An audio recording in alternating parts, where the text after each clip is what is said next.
Well, hello everybody, and welcome back to CLAldridge Art.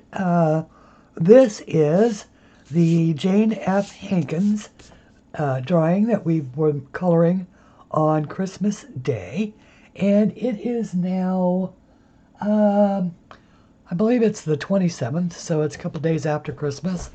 Pretty early in the morning, 2:25 a.m., and I am just now getting a chance to sit down and come back to this. I am loving the way that this is turning out. We are coloring it with Cali Art markers for a base, but then, using the Arteza real brush pens, watercolor brushes, diffused on a piece of plastic to do our blending with. And it was kind of an experiment in the live stream to see if you could put a watercolor over a marker. I can't think of any reason why you couldn't, an alcohol marker. And of course, the paper in Jane's books is standing up to it beautifully. There's shadowing, but not much bleed of the markers. And it is very, very good paper. So, but that is, I wanted to not continue on this right away because today, earlier, this is well, actually, now it would be yesterday, Thursday, during the day, the postman knocked on my door, and look what he brought. Now, this is from my dear friend, Nana Mo, who you know from streams, and it has this absolutely gorgeous card with it. I did unzip, I wanted to read the card to see if I could show it to you guys, and I can. But look at how pretty this card is. See, Nana Mo's just got great taste. Walking in a winter wonderland. Isn't that pretty?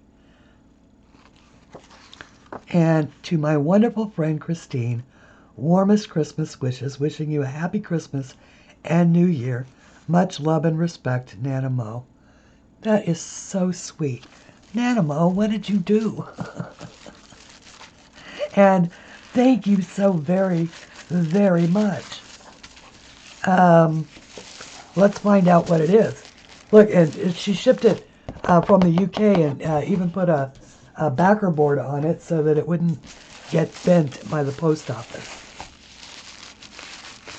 I love this pretty purple tissue paper. Try and save as much of that as I can, because that you can use in journals and such.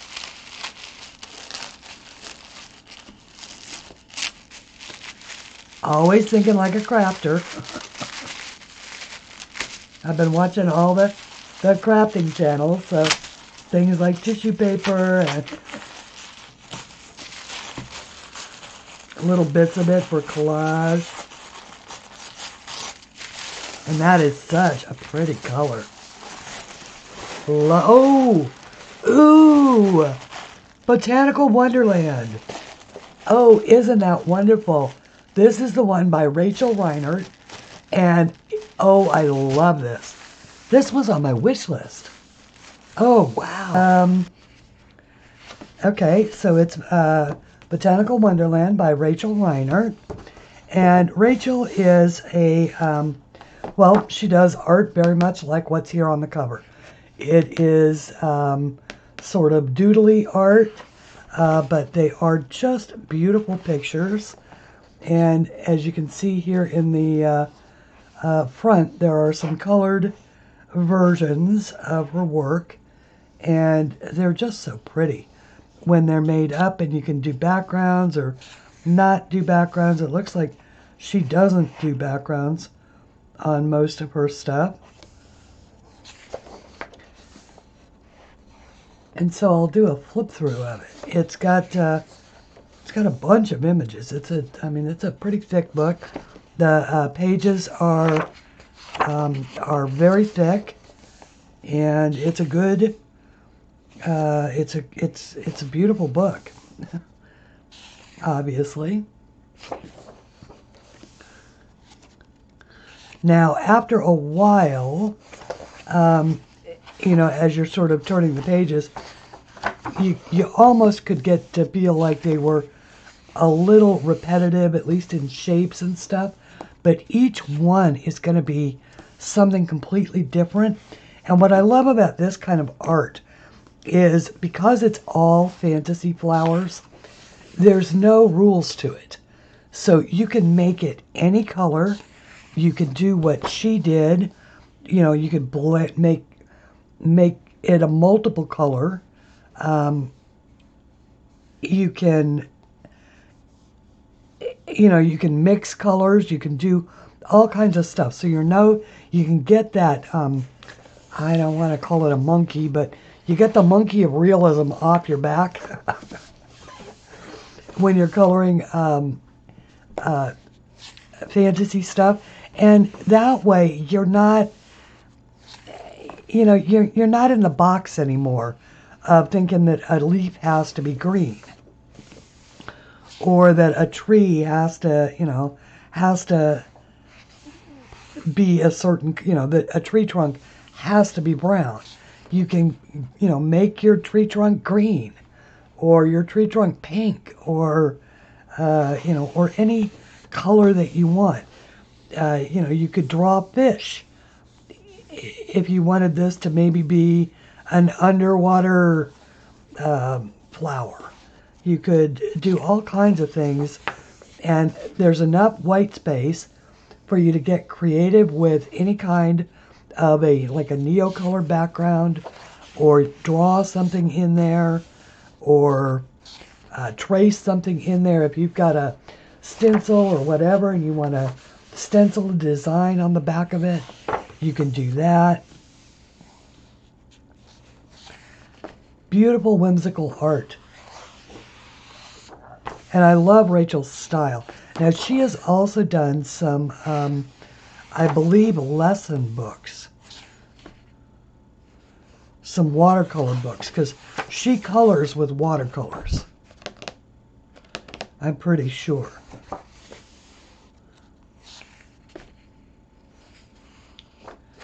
This is just beautiful. Thank you, Nana Mo. Or just Mo. Mo is a Nana. I imagine her grandchildren call her Nana Mo. Or just Nana. I love this. Isn't that pretty?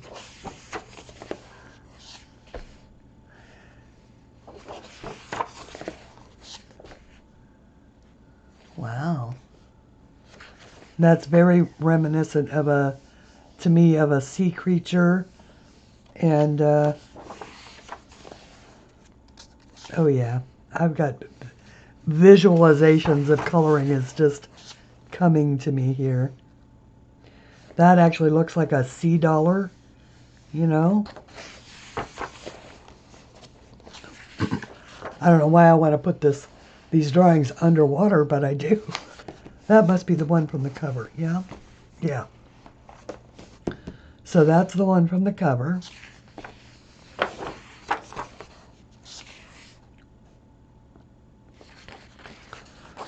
Now, I know that Rachel Reinert started her art career in California. I'm not sure where she lives now.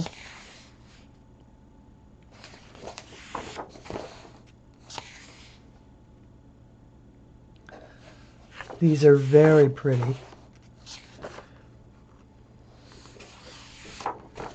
Very, very pretty.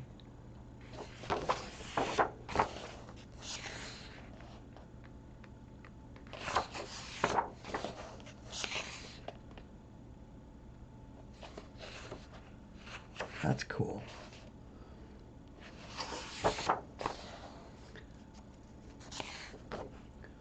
Lots of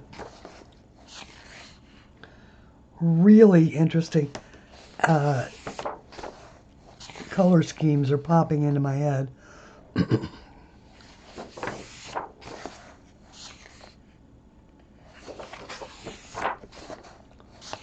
That one's delicate.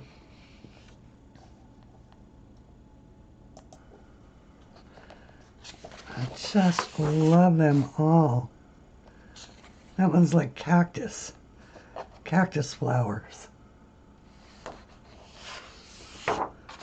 Floating cactus flowers. This one, I think it is oriented more like this.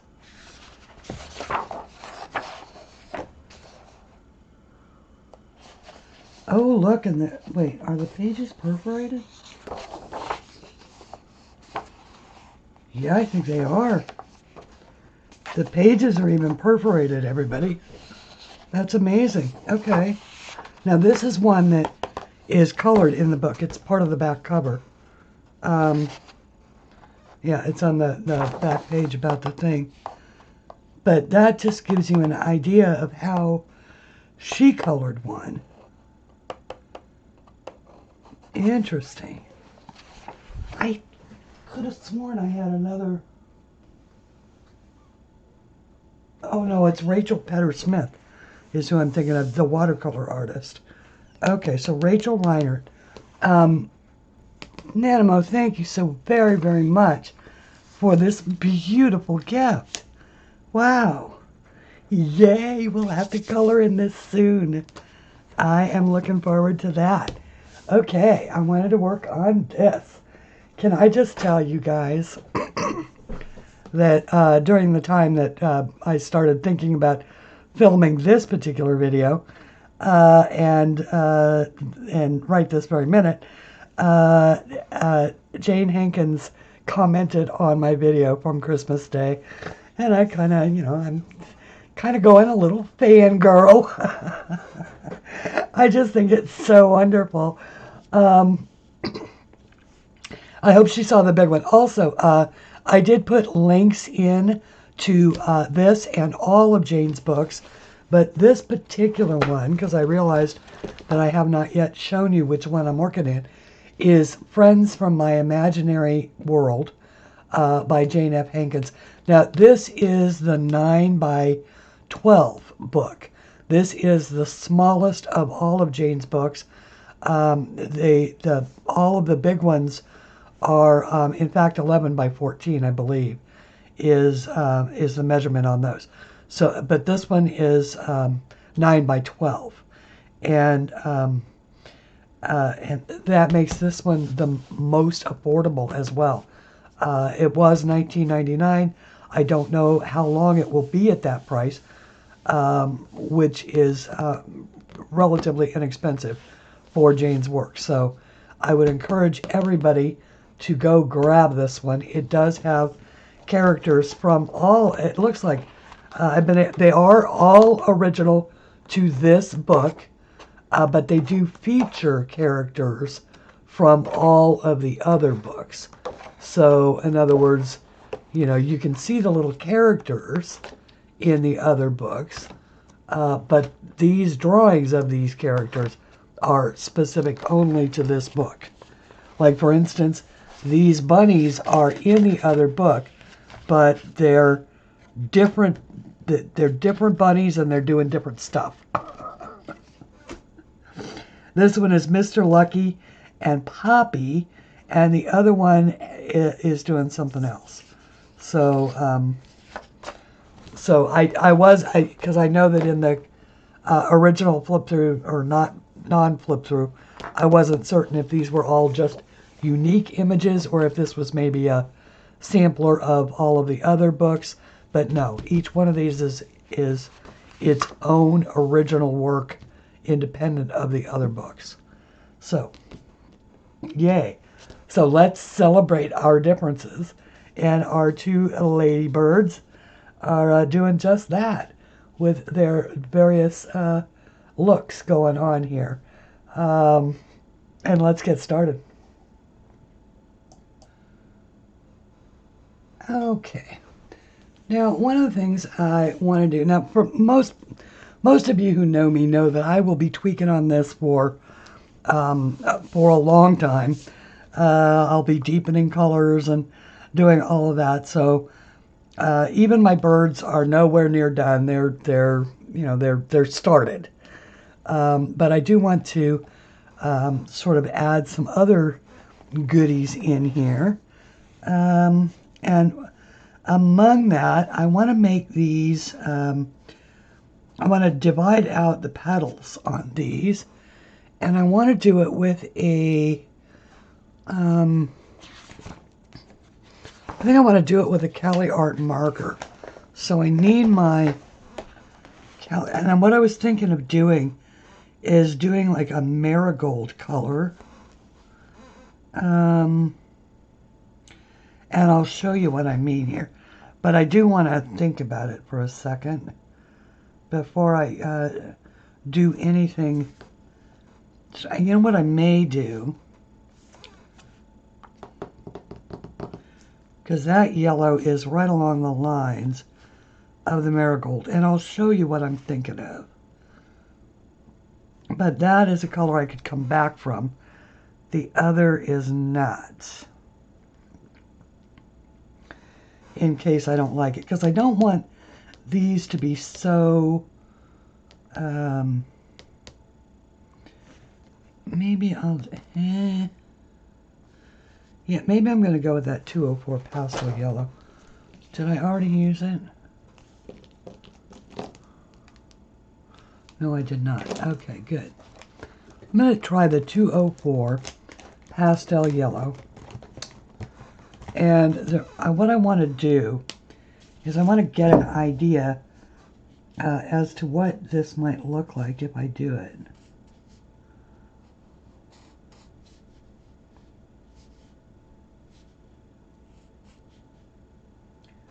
And that is just sort of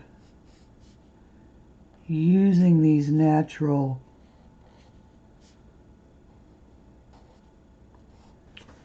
and so that's a hint for you. If you want to see what something is going to look like,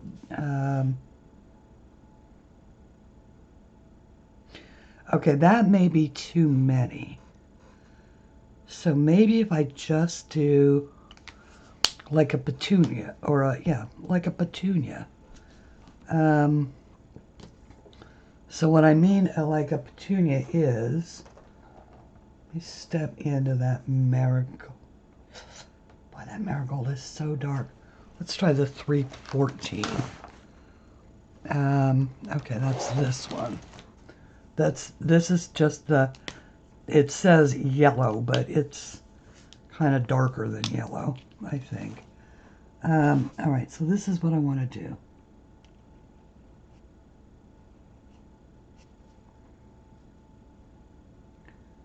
All right, so that's one. Maybe I'll just do 3.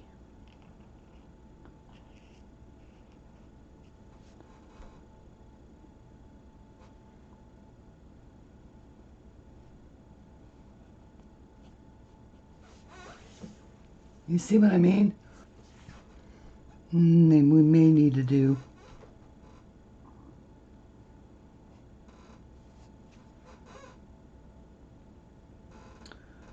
I don't want to do too many. I want to be sure and run them so that they go like this. Maybe one more here.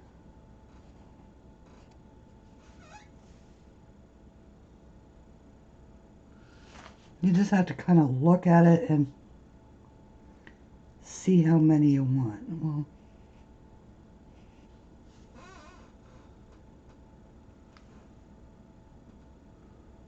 yeah.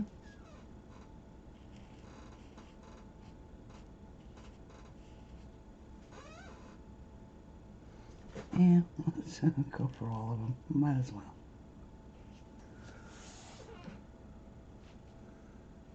Yeah, that's not bad. Now, I have to decide whether or not I want to keep them that way. because I can always continue to go darker. You know, I could maybe make this one, you know, if I decide that I've made a mistake, I could still continue and use maybe half of it with this and use a redder. But what I don't want to do is have the flowers take away from what you, I don't want them to draw the eye away from these two. And I think that that may be going to happen with that. And so I may just not do it.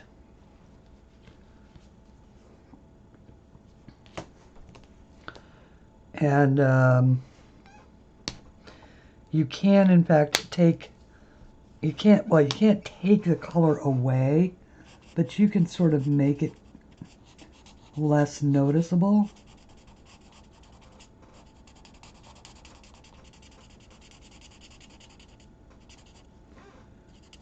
By blending it in first.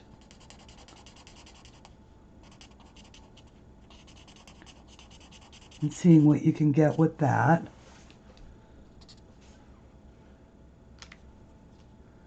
And then if you can't get anywhere with that, you can just keep pulling it, you know, just maybe making them darker shadows. We'll see. We'll see about that. I didn't like that, so I may not do that. Doesn't have to be perfect. Okay, what I do want to do though is I want a nice olivey green for some of the background. So once again, this is my favorite of the CLAlridges markers, this Petit Pole, which is number 825. It is just such a versatile green. And I really love it for leaves like this.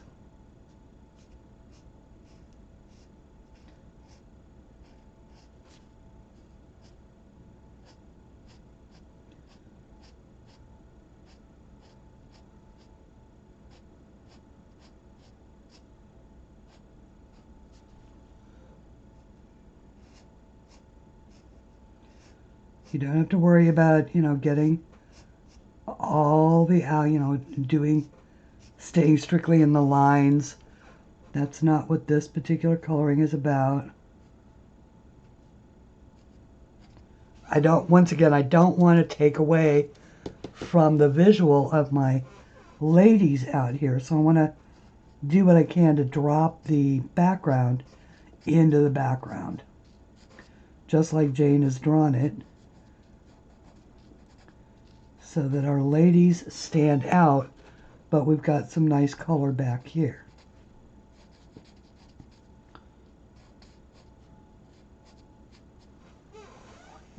And I think that this color does that.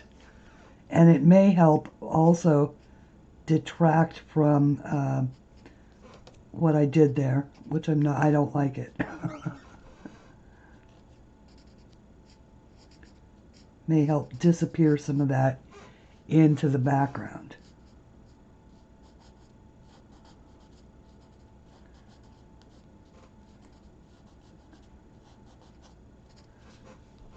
Okay. But I realized that we didn't get very far on this.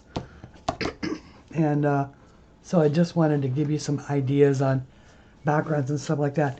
And I do really hope that for all of you who love Jane Hankins' work, that you get some and that you color in it and you enjoy it as much as I am going to. And don't be afraid to experiment. Just like we did on the live stream on Sunday, or on, what day was that? Christmas, I guess, was what, Wednesday? So today is Friday. Very, very early in the morning on Friday. And we have a weird fog here in Virginia Beach today. It is, obviously, it's coming in off the ocean, or in my case, off the bay. I live about 14 miles from the ocean, but only about 4 miles from the bay. That's the Chesapeake Bay. So, yeah, I think this petty pole is the perfect color to just drop these leaves into the background.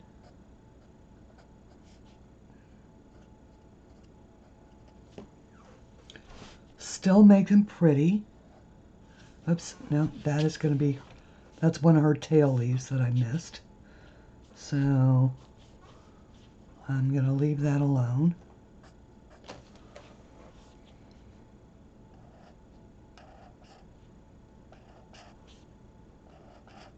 Or tail feathers, I guess, if she's a bird.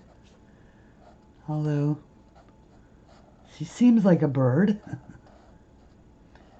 Birds of a feather. Just different feathers. So I hope everybody had a good day. You've had a good last couple of days. If you went out and braved the stores after Christmas, drop a note in. What was it like? It's been years and years since I've gone out on the day after Christmas to do anything, but I do have to say that I was delighted tonight. I went out to the grocery store really quick because I was out of milk and cat litter, of all things. So, weird combination. Oh, and coffee. Those were the three things. Milk, cat litter, and coffee. All very important purchases. At any rate,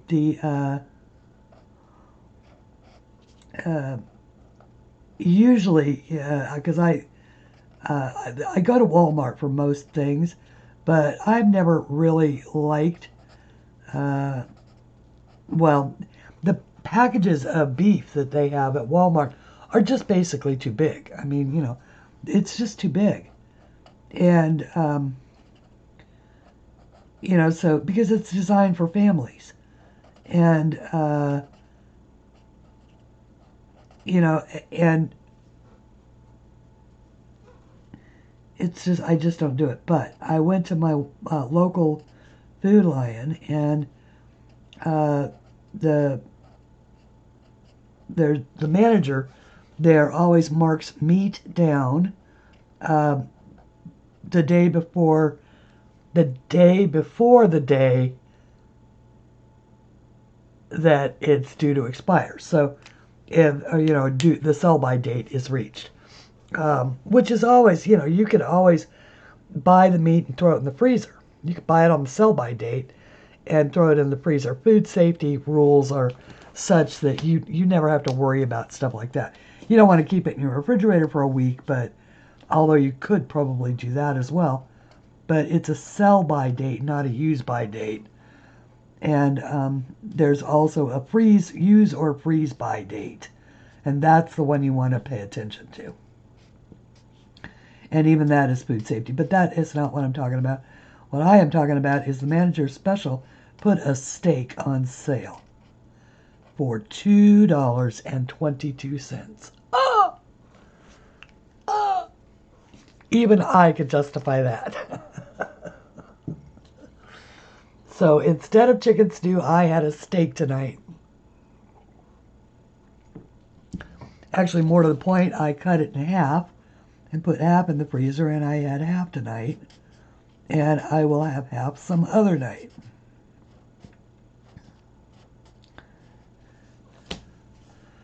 So I was thrilled. But then I had to have my I ate red meat nap. Which explains why I'm up at 2:30 in the morning. Or actually 5:30 now.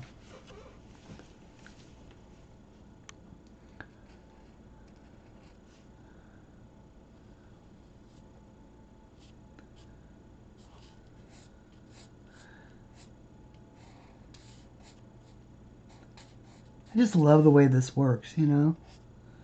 Marker and whoops. You know, Christine, yeah, really. See, look, everybody. Still, the green. I mean, it doesn't bleed. There's ghosting, but no bleeding, which is good because I forgot to put the sheet back in here.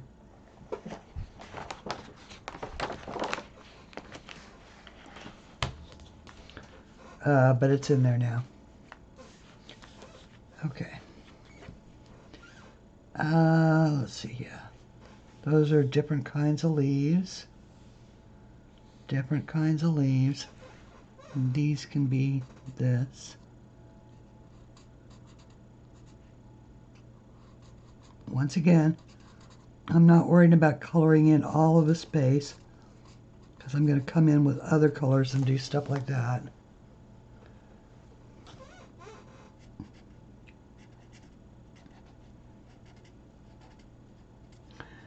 And this was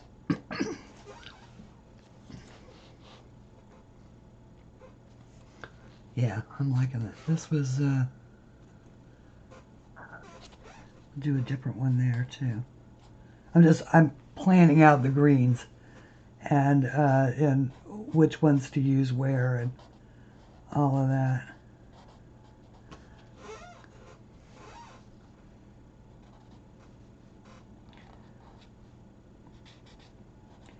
So I am loving that